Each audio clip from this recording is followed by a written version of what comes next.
안녕하십니까? 인생의 복잡한 문제들을 말씀으로 단칼에 해결해주는 김종근 목사의 쾌도 남마입니다.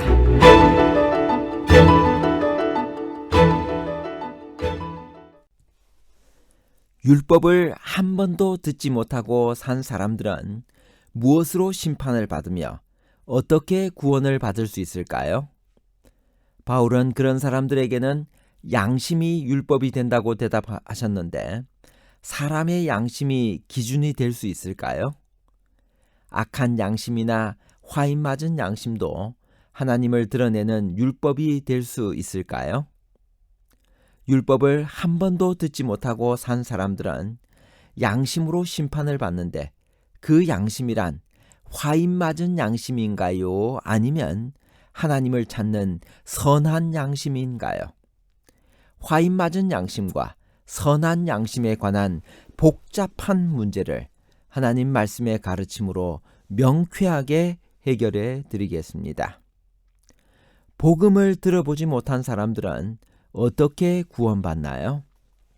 로마서 2장 14절 15절 율법 없는 이방인이 본성으로 율법의 일을 행할 때에는 이 사람은 율법이 없어도 자기가 자기에게 율법이 되나니 이런 이들은 그 양심이 증거가 되어 그 생각들이 서로 혹은 고발하며 혹은 변명하여 그 마음에 새긴 율법의 행위를 나타내느니라. 먼저 이런 대답이 나오게 된 질문의 배경부터 살펴보는 것이 성경 해석의 순서입니다. 배경을 고려하지 않고 바로 해석에 들어가는 것은 성경 해석에서는 가장 좋지 않은 방법입니다. 로마서 2장에서 바울은 하나님을 거역하는 이방인들 뿐만 아니라 율법을 가지고 있는 유대인들도 그 율법으로 말미암아 심판을 받는다는 것을 강조했습니다. 그러자 이방인들의 마음속에는 하나의 질문이 일어났습니다. 율법을 가진 사람들이 그 율법으로 심판을 받는다면 율법이 없는 사람들, 즉 율법을 듣지 못한 사람들은 도대체 무엇으로 심판을 받나요? 이방인들 중에는 하나님에 대한 지식을 가지고 있는 사람들이 있었던 것이 사실입니다. 멜기세덱은 성경에 지극히 높으신 하나님의 제사장이라고 불렀으며 모세의 장인 이드로도 미디안의 제사장이었고 동방 박사들도 하나님을 섬기는 사람들이었습니다. 이방인인 로마의 백부장에게 예수께서는 이스라엘 중에서도 이만한 믿음은 만나지 못하였다고 칭찬하신 일이 있습니다. 이 사람들은 그래도 하나님에 대한 지식을 가지고 있었습니다. 그러나 전혀 하나님의 율법에 대한 지식이 없이 살다 죽은 사람은 어떻게 되나요? 그 질문에 대한 바울의 대답은 다음과 같습니다. 로마서 2장 13절에서 16절 하나님 앞에서는 율법을 듣는 자가 의인이 아니요 오직 율법을 행하는 자라야 의롭다 하심을 얻으리니 율법 없는 이방인이 본성으로 율법의 일을 행할 때에는 이 사람은 율법이 없어도 자기가 자기에게 율법이 되나니 이런 이들은 그 양심이 증거가 되어 그 생각들이 서로 혹은 고발하며 혹은 변명하여 그 마음에 새긴 율법의 행위를 나타내느니라. 곧 나의 복음에 이른 바와 같이 하나님이 예수 그리스도로 말미암아 사람들의 은밀한 것을 심판하시는 그날이라. 사람은 자기가 받은 빛에 따라서 심판을 받습니다. 하나님께서는 비합리적인 요구는 하지 않으십니다. 만일 율법을 들을 일이 없으면 거기에 맞게 심판을 받습니다. 또 하나, 하나님 앞에서는 율법을 가지고 있다고 해서 의인이 되는 것이 아니라 그 율법을 준수하고 행하는 것이 의로운 것입니다. 즉, 단순한 소유보다는 거기에 따른 실천이 더 중요한 것입니다. 만일 어떤 사람이 율법을 듣지 못했다 하더라도 그 본성으로 양심의 소리에 따라 하나님의 율법에 맞는 행위를 할 때에는 하나님께서는 기꺼이 받으십니다. 왜냐하면 율법의 정신은 이미 모든 사람의 마음에 새겨져 있기 때문입니다. 이 원리는 복음에 대해서도 똑같이 적용될 수 있습니다. 복음에 대해 전혀 듣지 못한 사람들은 자기가 그 시대에 받은 빛의 정도에 따라서만 책임을 질 것입니다.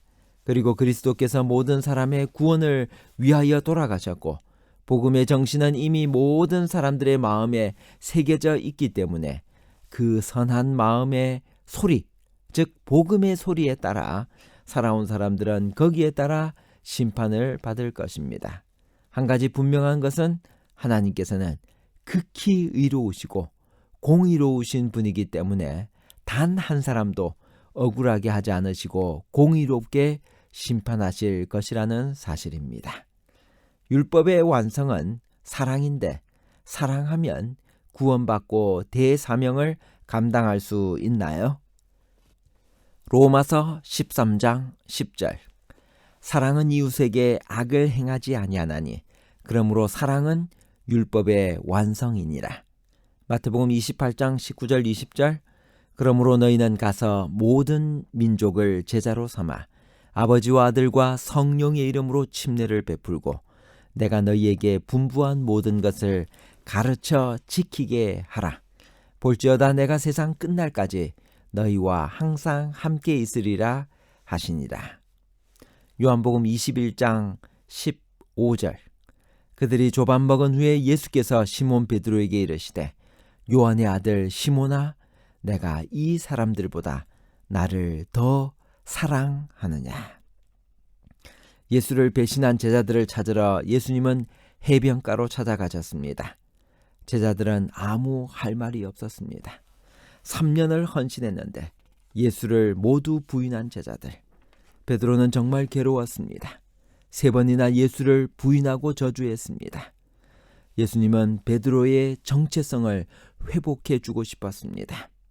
예수님은 질문하셨습니다. 요한의 아들 시몬아 내가 이 사람들보다 나를 더 사랑하느냐?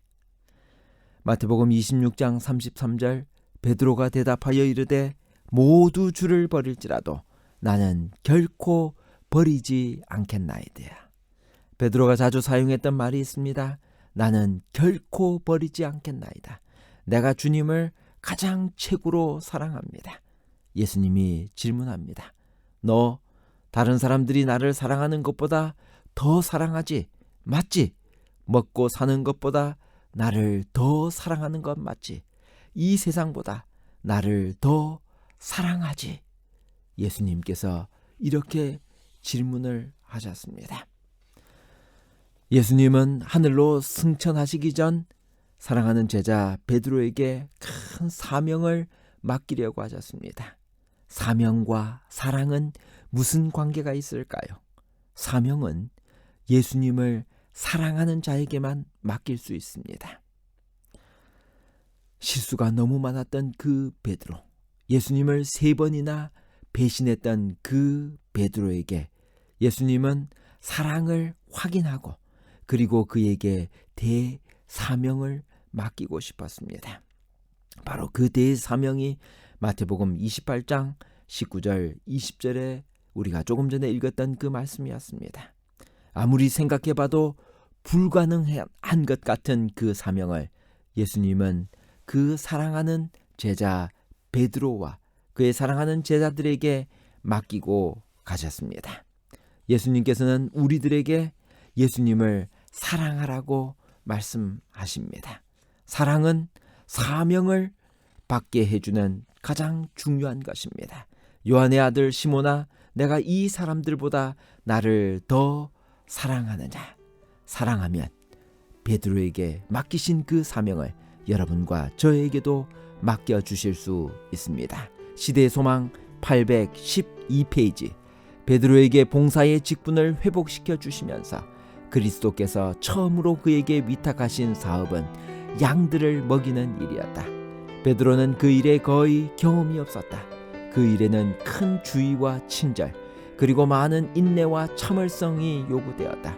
그 일은 베드로에게 신앙이 미숙한 자들에게 봉사하고 무식한 자들을 가르치며 그들에게 성경을 풀이해주고 그들로 하여금 그리스도의 봉사 사업에 유용하게 되도록 교육하기를 요구했다. 지금까지 베드로는 그 일을 행하기에 적합하지 않았을 뿐 아니라 그 그 일의 중요성도 깨닫지 못하고 있었다. 그러나 그 일이 예수께서 지금 그로 하여금 하도록 부르신 사업이었다. 그의 고통과 회개의 경험이 그 일을 할 수 있도록 그를 준비시켜 주었다. 결론입니다. 첫 번째, 세 가지 사실이 중요합니다. 하나는 사람은 자기가 그 시대에 받은 빛에 따라서만 심판을 받을 것이라는 것입니다. 둘째, 또 하나는 복음을 듣지 못한 사람들의 마음속에도 비록 타락으로 훼손되기는 했지만 율법과 복음의 정신이 새겨져 있어서 거기에 따라 충실히 살아온 사람들은 거기에 따라 심판의 나라에 설 것이라는 것입니다. 셋째, 우리를 위로하는 것은 하나님께서는 절대로 불합리하거나 억울한 심판을 하지 않으실 것이라는 우리의 확신입니다. 그러므로 율법을 한 번도 듣지 못하고 산 사람들은 양심으로 심판을 받는데, 그 양심이란 화인 맞은 양심이 아니라 하나님을 찾는 선한 양심입니다. 하나님은 우리들에게 양심을 일깨워 주실 때가 있습니다. 그리고 그 양심대로 받은 빚대로 하나님을 진정으로 사랑하게 되면 우리에게 대사명을 맡겨주시는 분이십니다. 감사합니다.